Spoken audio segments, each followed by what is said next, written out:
Out of all the creepypastas I read as a kid, the Russian sleep experiment intrigued me the most. Not because of the picture attached to it, although it was terrifying, but because of the idea itself. I couldn't stop wondering what would really happen if you kept someone awake long enough. Thankfully, rich people exist, and I happened to work for one of them. And no, they're not Russian. They're not American either. Well, let's just leave it there. Apparently, the subject dies after a while.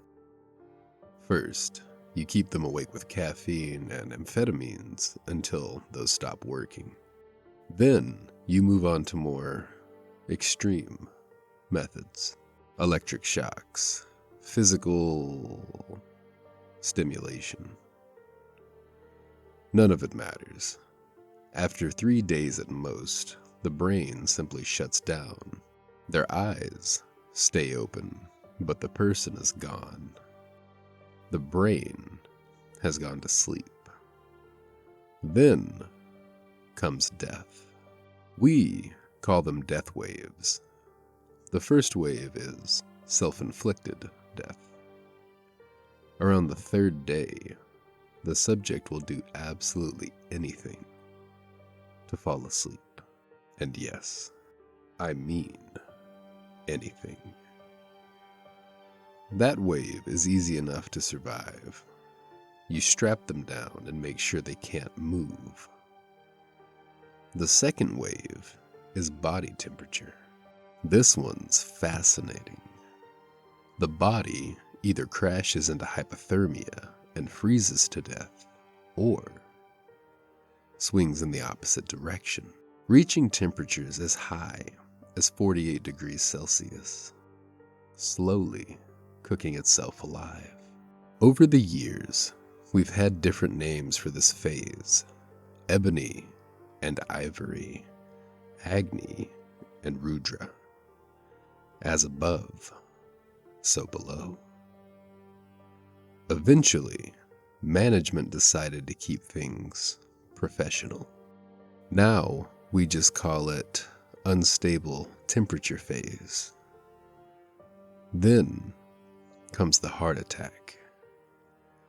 Yep, sorry, I know that's disappointing, but that's literally what happens every single time. We almost gave it a dramatic name, the final reckoning. Instead, we just call it heart attack because that's exactly what it is. Experiment over. Honestly, I wouldn't even call it an experiment. It's just evil people doing evil things for evil reasons. People like that exist, and I happen to work for one of them. That's all there is to it. I prefer the word experiment because it lets me sleep at night. I wasn't torturing innocent people for money and the amusement of corrupt billionaires. I was doing it for science. That's what I tell myself as I finish my 17th glass of whiskey. I stand, nearly falling over, toss enough cash onto the bar to cover whatever I owe, and stumble toward the exit. A hand grabs my shoulder. "Where are you going, my friend?" His Russian accent is so comically exaggerated, it almost sounds fake, like he's parodying one. I turn around, bald head, squinty eyes, puffy lips, clean shaven. I'm going home.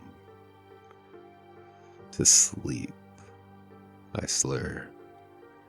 He grins. "In Mother Russia, you don't go to sleep." He leans closer. "Sleep go to you." Then he bursts into laughter. The entire bar starts laughing. Even the bartender is laughing. The room starts spinning. I'm laughing too. I don't know why. Subject number 116, July 24th, 2026, Friday. Day 2558. After 848 days of complete silence, the subject began twitching. Heart rate increased despite continuous administration of stabilizers. Review of the surveillance footage suggests symptoms consistent with parasomnia, sleep talking, incoherent mumbling, and involuntary abnormal movements. The attending nurse swears on her mother's life that she heard him whisper, "Russia, Russia." Then he smiled and returned to a stable condition.